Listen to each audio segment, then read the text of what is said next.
Hello everyone, welcome to this class where we're going to be considering aspects of grammar, part 1, and we're going to be looking at word formation in the English language. Let's consider this sentence. When people speak of a language, they might be thinking of words and their meanings. Now, when you look at this sentence, there are two clauses that we have in this sentence. The first clause being when people speak of a language, and the second clause, they might be thinking of words and their meanings. Now, when you look at the second clause, you can further break it down into phrases. Let's look at the phrases. You have they, you have might be thinking, you have of words and their meanings. Now, when you look at the last phrase of words and their meanings, you can further break that phrase down into its constituents, and then you have words and their and meanings. What does that say to you?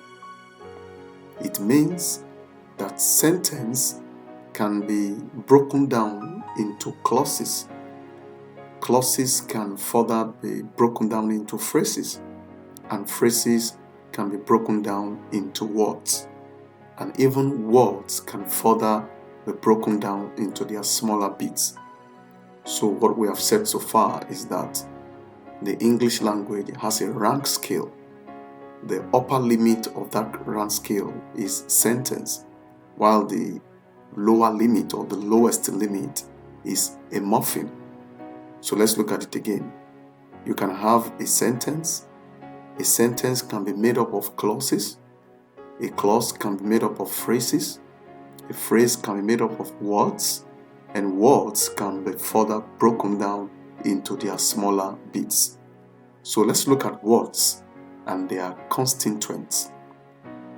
So when you look at this table before you, you have in the first column some words, and you have the same words even further extended in the second column and in the third column respectively.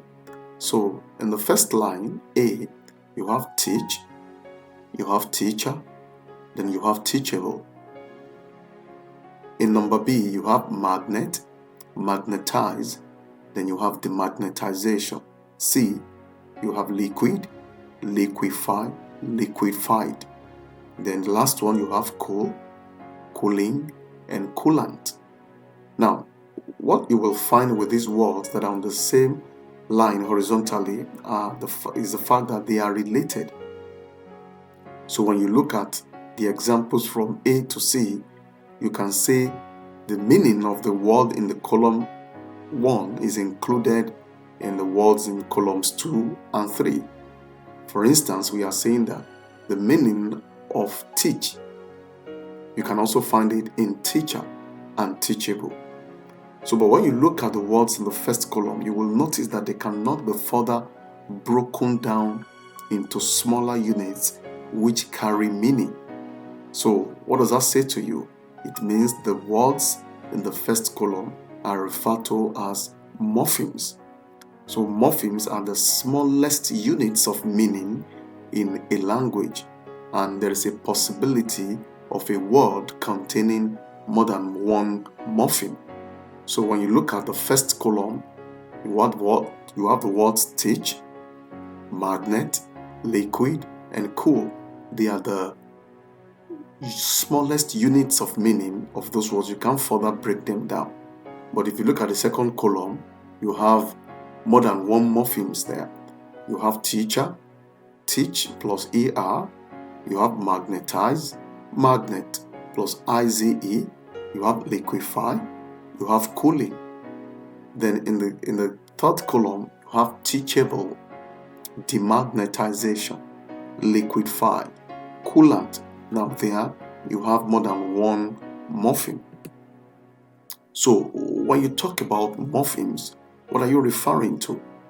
Morphemes are the building block of words. They are like blocks with which you build a house. So in building your words, in building your phrases, in building your clauses, in building your sentences, you make use of morpheme. So morphemes are units of meaning. You need to take note of that. That is, for a part of a word to be identified as a morpheme, it must be meaningful. Let's look at the word boy.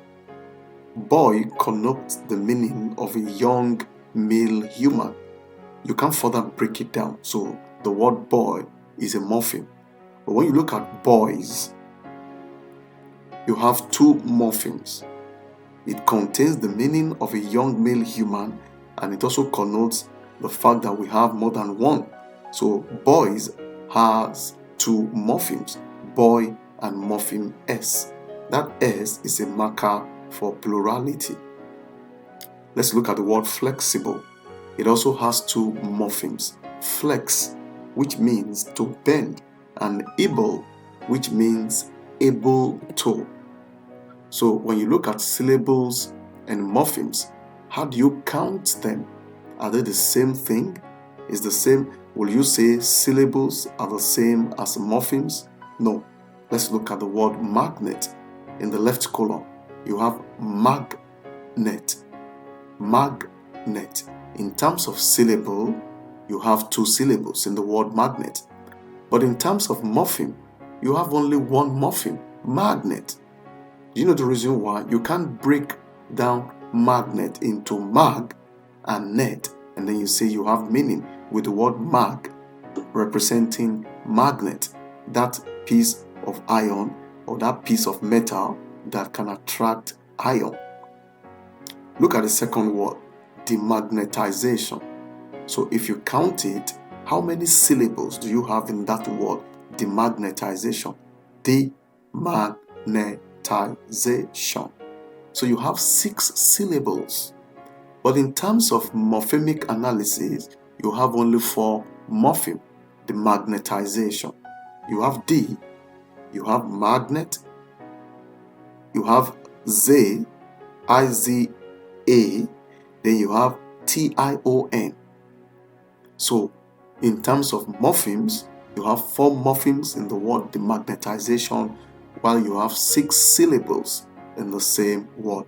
So you can look at the word liquid, liquefy, liquefied, liquefaction, and understand. In terms of syllables, you can go ahead to count. How many syllables do you have in liquid? Can you try it? What about liquefy? What about liquefied? What about liquefaction? And the last one, understand. How many syllables? Understand. Does that speak to you that you have 3 syllables there? But look at the number of morphemes that we have in liquid. We have only 1 morpheme in liquid. Liquid, you can't further break liquid down. Liquefy, you have 2. Liquefied, you have 3. Liquefaction, you have 4. And it may amuse you to know that the word understand has only 1 morpheme. You cannot break it down any further. So when you look at constituents of words, you look at that from 2 perspectives, from the syllabic perspective or from the morphemic perspective. That is, you look at it both from its syllables and its morphemes, any word at all that you come across. So what then is a syllable?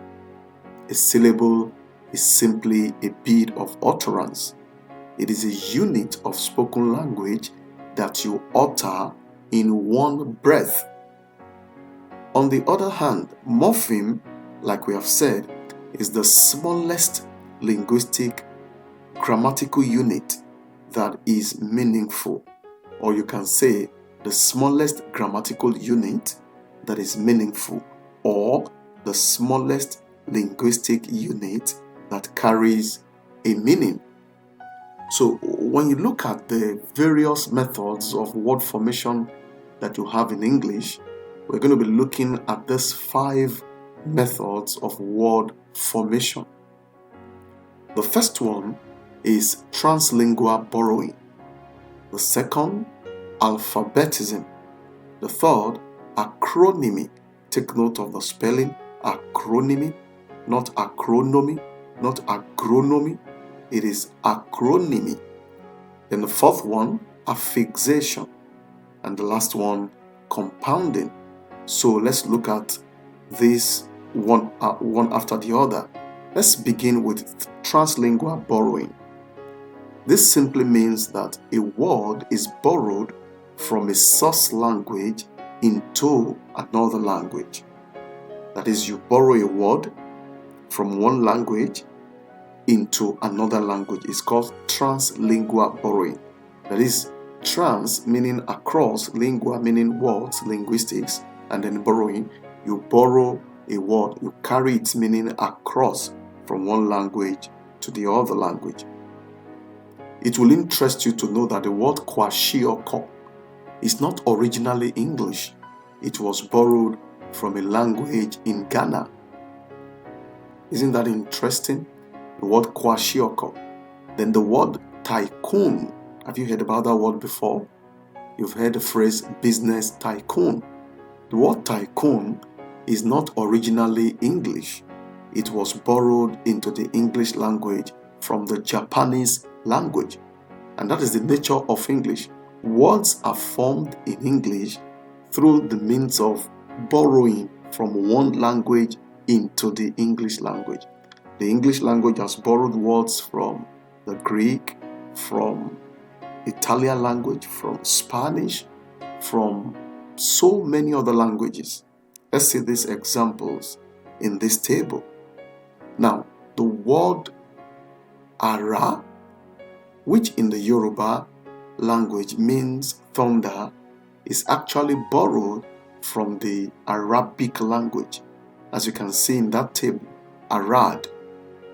The same thing applies to shalanga, borrowed from the source language, which is Hausa, into the English language, and it means latrine. Now, when you look at the word shimi, in French, it means chemish. It's borrowed from the French language. It means a type of an underwear, which is now being called shimi in the Yoruba language. The same applies to ekpini, titi, ugu. You see, ekpini, titi are borrowed from the source language English, that is half penny, and street into the Yoruba language. And then you have the last one, ugu, taken from the Igbo language, ugu, which is a type of a vegetable. So let's look at the second way of forming words in English language, and that is referred to as alphabetism. Now, this word building method is a way of forming words by using the initial letters of a commonly used phrase to stand for the whole phrase. And then that signifies what the whole phrase stands for. And then you must take note that in pronouncing the new word, the letters are spelled out separately, individually. So don't forget, alphabetism has to do with a word building method where the initial letters of a commonly used phrase stand for the whole phrase and signifies what the whole phrase means. Let's see some examples. It can be written in all lowercase, like you have in HTTP. See, those words or those letters are pronounced individually. HTTP. And that means hypertext transfer protocol. You can have them in capital letters, like you have in IT, information technology. You can have it in another example like save our souls, SOS. Then you can even have them abbreviated, AMU, RPM. AMU stands for atomic mass unit, while RPM stands for revolutions per minute. So alphabetism is another way of forming words in English language, where you use the initial letters of a commonly used phrase to represent the whole phrase. Now let's go on to say the second part, acronymy.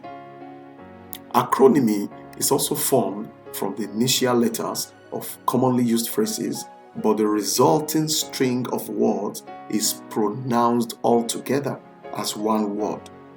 I'm sure you get that. In the case of alphabetism, you pronounce the initial letters singly, but in the case of acronymy, you pronounce them together. So take note of that. Alphabetism is different from acronymy. Acronymy, you pronounce the initial letters together, while in alphabetism, you pronounce them singly. Let's see some examples. UNESCO. UNESCO. You don't say UNESCO. No, you pronounce all of them together. UNESCO, which actually stands for United Nations Educational, Scientific, and Cultural Organization. Look at FUTA, for instance. It stands for the Federal University of Technology, Akure. Radar stands for Radio Detection and Ranging. GIGO stands for Garbage In, Garbage Out. ABLE stands for Activity Balance Line Evaluation. Now you need to take note that acronymy and alphabetism, both of them can be referred to as initialism, since their components are initial letters. In other words, another word you can use to subsume acronymy and alphabetism is the word initialism. Please do take note of that. The next way by which words are formed in the English language is clipping and blending. In this method of word formation, some syllables of a word are cut off, that is, they are clipped, and then the rest are joined together to form a new word. Clipping and blending. Now, it is of course possible for clipping to take place without any blending, meaning that you can actually clip a word without joining it to another word, and it will stand on its own. For example, in the word laboratory, you can clip the remaining part of the word and you are left with the first three letters, lab. Lab. That is clipping. So you need to take note that you can clip a word without necessarily blending it with another word, whereas you can also clip a word and blend it with another word to form a whole new word. Now, it is of course possible for clipping to take place, like we have said, without blending. Now, the clip is then called a short form or an abbreviation. So in the example I gave, laboratory, lab will be the short form of laboratory, or lab will be the abbreviation for laboratory. Let's see the following examples. You have the word thermistor. From the word thermal and resistor, you see the words in bold font are the words that have been clipped and joined with the other words. So you see the word therm clipped and joined with istor from the word resistor. So the resulting word from those two words is the word thermistor. Then you have the word bit from binary and digit. You see the bar sound is clipped and then it's joined to the it in the word digit, and the resulting word is bit. Other examples include blogging from web and logging, email from electronic mail, simulcast from simultaneous broadcast, Fortran from formula translator, transistor from transmitter and resistor, and finally hi-fi from the words high and fidelity. I'm sure you can find more examples on your own. Let's look at the next process of forming words in English language, and that is called affixation. Affixation is a method of word formation where bound morphemes are added to free morphemes or already existing words. Take note of this. You might need to read up on what a morpheme is. I'm going to drop some links in the description below so that you can check those links to give you more information about what a morpheme is and the different types of morphemes that we have in English language. So affixation is that method of word formation where you take a bound morpheme and then you join it with a free morpheme.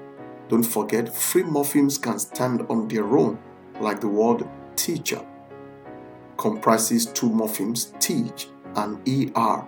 The word teach is a free morpheme. Er is a bound morpheme. It connotes the sense of one who does something. So when you look at the word teacher, it means one who teaches. You look at the word writer, from the two morphemes write and er, it means the one who does the action write, writer. Now, another name for bound morphemes is affixes. Take note of that. And that's why we have the title of that word formation, affixation. You're fixing something. You fix a bound morpheme with a free morpheme. Take note of that. It's very important. Bound morpheme plus a free morpheme gives you affixation. And another name for bound morphemes is called affixes. So affixes can be classified by their position in the word or by their grammatical function. What do we mean by that? We are trying to say that you can classify affixes by their position in the word or by the function they perform grammatically. That is, whether they change the only grammatical form or they change the meaning. So that is how you classify them. And you can classify these affixes into two major parts. That is based on the functions they perform. Are they inflectional or are they derivational? In terms of inflection, what are you talking about? Inflectional affixes, they are usually suffixes. Take note of that. They are usually suffixes, and they do not change the meaning or the grammatical class of the word to which they are added. A grammatical class is simply part of speech. That is it a noun? Is it a verb? Is it a pronoun? Is it an adjective? Is it an adverb? And so on and so forth. So when you talk about inflectional affixes, they are usually suffixes. Take note of the word suffix. We'll talk about it much later. And they do not change the meaning of the grammatical class of a word to which you add them. So when you add inflectional affixes to a word, and that word originally is a verb, it will still remain as a verb. The word class will not be changed. In other words, you are inflecting the word either for tense or for number. If the word is a verb, you can only tell us more about that word in relation to time or number in terms of verbs. Now, when it comes to a noun, you can only inflect a noun to show possession or number. And when it's an adjective or adverbs, you can only inflect them to show degree. Let's see the following examples. The word compute is a verb. When you look at the word computes or computed or computing, they are all verbs. You are only inflecting them to show number or tense. For instance, the word computes is the third person singular, while computed has been inflected for past tense. Computing is inflected for progressive. It means the action is still ongoing. Let's look at noun. The word book is a noun. You can inflect it for number, books, plurality, or for possession. Books. Books is showing possession with an apostrophe before the S. You can inflect a pronoun. You can have they. That's a personal pronoun, they, in the subject position. You can inflect it to appear in the object position, meaning them is still they. Them is also a variant of they, only that it comes up in the object position. And then you can inflect it for possession or possessive, theirs. Look at this adjective soft. You can tell us the degree of softness. Softer, softest. When you say softer, you are looking at two things. When you say softest, you're looking at more than two. Now, I asked you to take note of the word suffixes the other time. A suffix is that affix that you attach to the base morpheme, and it usually comes after that base morpheme, while prefixes come before the base morpheme. So let's look at the word affixation in itself. The base morpheme in the word affixation is fix. So when you look at that word fix, it's the base morpheme. But when you look at the left side, there is a particular affix that comes before the word fix, and that is aff. So you call that one a prefix. It is fixed before, pre, while the one that is fixed after is referred to as suffix. So you have ation is the suffix that is attached to fix. So you have affixation. Let's make progress. Derivational affixes, they usually affect the grammatical class of the word they are attached to, and then they change their meanings. This is opposed to inflectional morphemes. Inflectional morphemes don't change the word class, they don't change the part of speech, and they don't change meaning. But in the case of derivational affixes, they can change the meaning of a word, and they can also change the grammatical class. Now, derivational affixes can either be prefixes and they can be suffixes. Now, let's look at the most common prefixes that are used to form new nouns in academic English. They include co and sub. You can add co or sub to other words. And then the most common suffixes that you have in the English language, in the academic English, includes tion, ity, er, nes, ism, ment, ant, shape, age, err. Now, you can put words to all of this. You can have the word correct, and you have correction. You can have the word ity. You can put a word perpetuate, perpetuity. Mark. You can put er, it becomes marker. You look at the word ness, fond. Then you can have adness, you have fondness. You can have ism, you have feminine. Then you have feminism, and so on and so forth. I'd like you to take some moment out and write out these prefixes, co, sub, and then the suffixes here, and then look for words that you can add to them to make some new words entirely.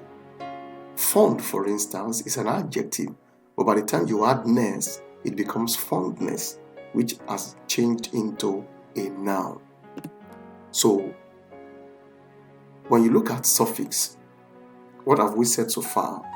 That suffixes can be added to base words or base forms of words, which we can call the root word or the stem word, and then they will change the meaning of such a word. So you have noun forming suffixes. That is, there are suffixes you will add to a word that is not originally a noun, and the resulting word will be a noun. Same applies to verb, adjective, and adverbs. We have verb forming suffixes, we have adjective forming suffixes, we have adverb forming suffixes. Now, in the lecture note that you have with you, you have examples of this. But let me also refer you to this site where you can get more information about noun forming suffixes, verb forming suffixes, adjective forming suffixes, and adverb forming suffixes. And that site is right there underneath the red arrow, academia.com.ng/what is a suffix. You will need to check that out so that you can learn more about noun, verb, adjective, and adverbs forming suffixes. Now, another interesting way by which words are formed in the English language is referred to as compounding. Compounding is the joining together of two or more free morphemes to form one word. Take note of that. In the case of affixation, you join a bound morpheme to a free morpheme. What you have is called affixation. But in the case of compounding, you join a free morpheme to another free morpheme. So a striking difference between affixation and compounding is that in the case of affixation, a bound and free morpheme are joined together, while in the case of compounding, the two morphemes must be free, meaning that they must be able to stand on their own. So we are saying that compounding is the joining of two or more free morphemes to form one new word. The morphemes may be separated by a space, like you have in carbon 4 oxide. You can see the spaces. It can be hyphenated, like you have in the word stage manage. Now, stage is a free morpheme, manage is a free morpheme. Or you can write them together, like you have in the word airlift. Air, lift, air is a free morpheme. Lift is a free morpheme. Now, there are many combinations of parts of speech that are possible when it comes to compounding. You can join a noun plus a noun. You can join a noun plus an adjective. You can join a verb with a preposition, and so on and so forth. Let's look at examples of compound nouns, that is, noun plus noun combination. You have the words airport, sodium chloride, classroom, workstation, tapeworm, crankshaft, textbook, and so on and so forth. All these words are free morphemes that are joined together.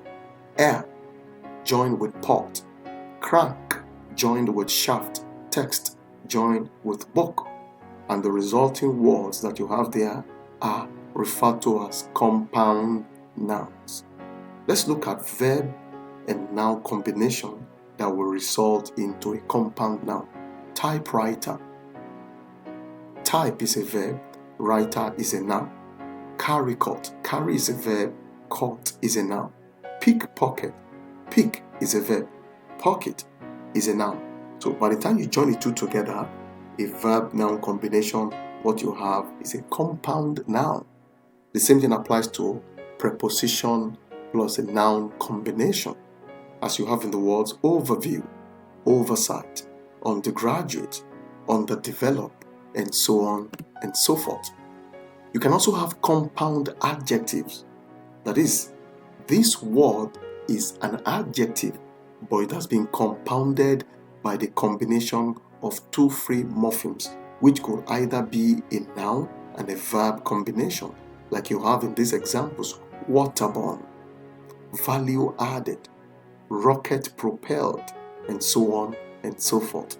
You can have a noun plus an adjective combination that will result into a compound adjective, like you have in these examples: water repellent, airtight, bulletproof, and so on and so forth.